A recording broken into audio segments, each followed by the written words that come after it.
Assalamualaikum warahmatullahi wabarakatuh. Hai, jumpa lagi dengan saya Indah Yuniarsi. Apa kabar teman-teman semua hari ini? Semoga tetap selalu semangat ya untuk belajar lebih baik. Baiklah teman-teman, masih di dalam video yang sama kita akan belajar tentang materi pelayanan kefarmasian. Untuk kali ini saya akan membawakan materi tentang manajemen perbekalan farmasi di apotek ya. Untuk sesi kali ini kita akan belajar bersama tentang bagaimana cara melakukan pengadaan di apotek ya. Sebelum kita masuk ke pengadaan, kita harus tahu dulu apa itu pengadaan. Pengadaan adalah satu proses pembelian atau pengadaan barang, bisa berupa obat, alat kesehatan, obat herbal, maupun kosmetik yang ada di apotek ya. Teman-teman, kalian harus tahu dulu pengadaan di apotek itu harus sesuai dengan ketentuan yang berlaku, yaitu kita harus melakukan order atau pemesanan pada PBF atau distributor farmasi yang memiliki izin atau legalitas dari pemerintah atau dinas kesehatan ya. Jadi sebelum kita melakukan pengadaan, kita harus benar-benar bisa memilih dan memilah distributor yang baik, yaitu yang pertama adalah distributor yang memiliki legalitas tentunya. Yang kedua, kita lihat dari aspek ketersediaan produknya. Dan yang ketiga adalah lama pengirimannya atau lead time, waktu tunggu yang diberikan oleh perusahaan kepada kita. Berapa lamakah produk itu akan datang atau dikirimkan ke apotek kita. Kemudian yang terakhir adalah tentu saja tentang kemudahan dalam pembayaran ya. Baiklah teman-teman, sekarang kita langsung masuk kepada bagian pengadaan. Sebelum kita melakukan pengadaan, kita memerlukan beberapa alat bantu. Apa saja alat bantu di pengadaan? Yuk kita simak. Alat bantu di pengadaan ada beberapa. Pertama adalah kartu stok.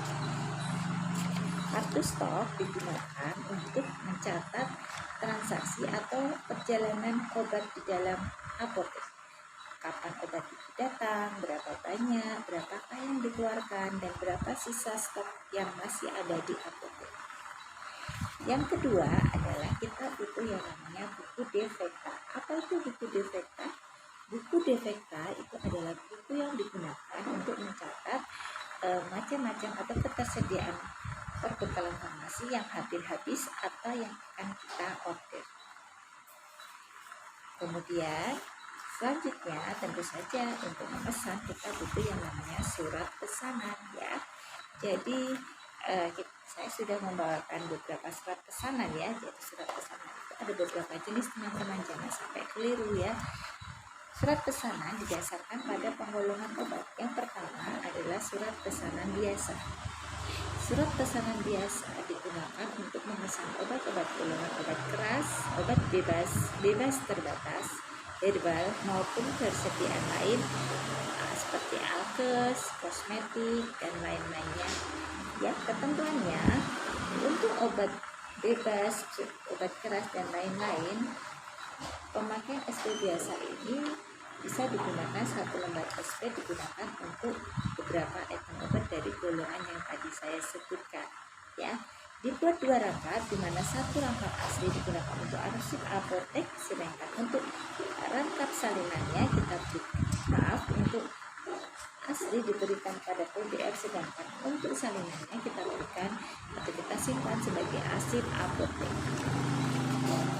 Next, selanjutnya adalah SP OOT atau obat-obat tertentu, prekursor,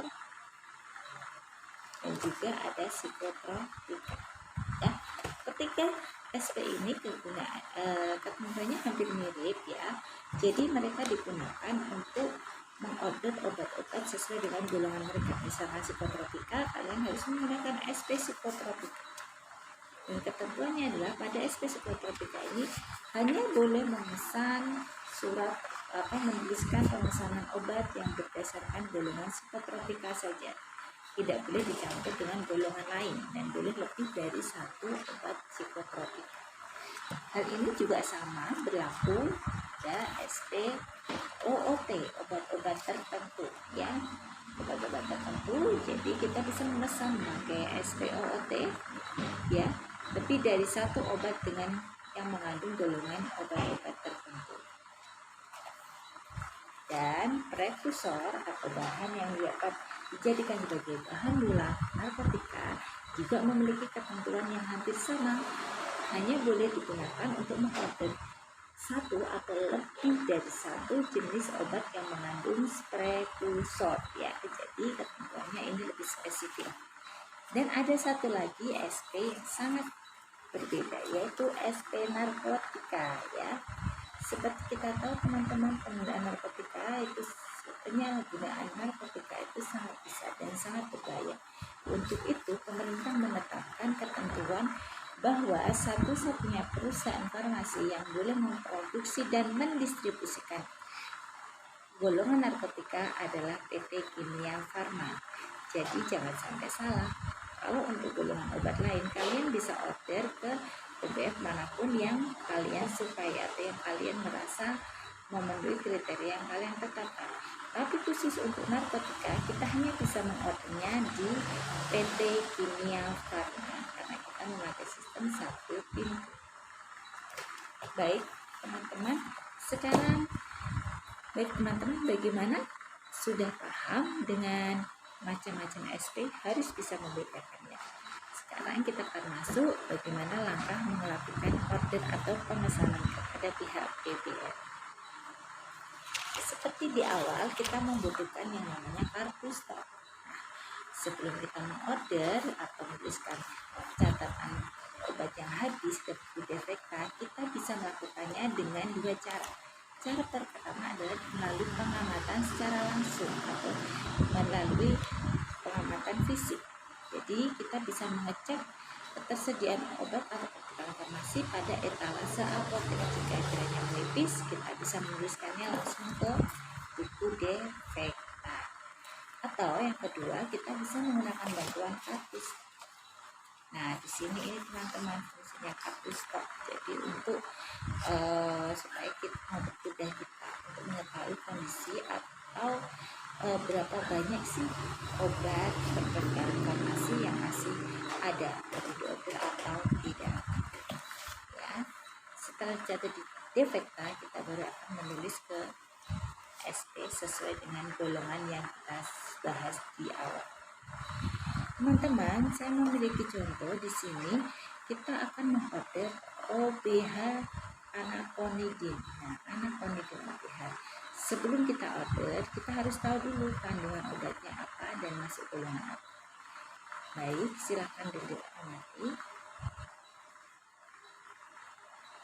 Nah, bagaimana teman-teman? Apa saja kandungan yang ada di OBH?